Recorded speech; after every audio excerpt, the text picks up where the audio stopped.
This poem, Summer Snowflakes, is from my sixth collection, A Gather of Shadow. The second half of this collection is a sequence of poems about the death of my mother and the aftermath of her death. And this poem, Summer Snowflakes, is actually the closing poem in the sequence.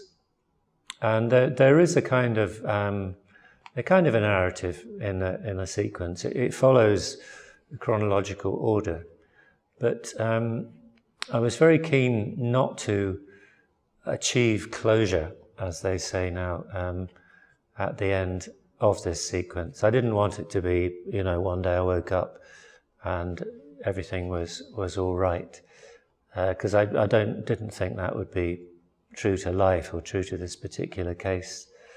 So this is the ending of the sequence.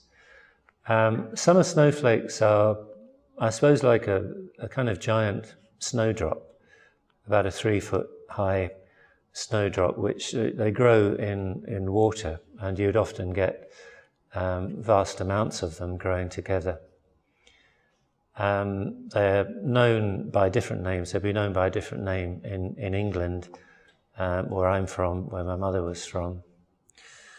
And I mention a couple of rivers in this, the Clodagh and the Suir, both of which flow through County Waterford. Summer snowflakes. A swan can break your arm. I could believe that today, watching one skid across the river to scare off another pair. Around a stretched blade of neck, it swings stiff as a hilt. I remember how one day you vanished under a river when a swan flew straight at you.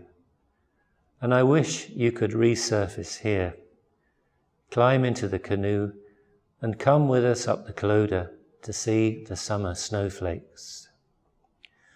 All white bonnet and slender neck, they're goose herds, tending unruly gaggles of marigolds. You'd call them Loddon lilies. You'd wonder with us how they came to be here, whether they'd escaped from a garden. Their bonnets slip off and on, their necks break and heal in water where I see you still, will always see you.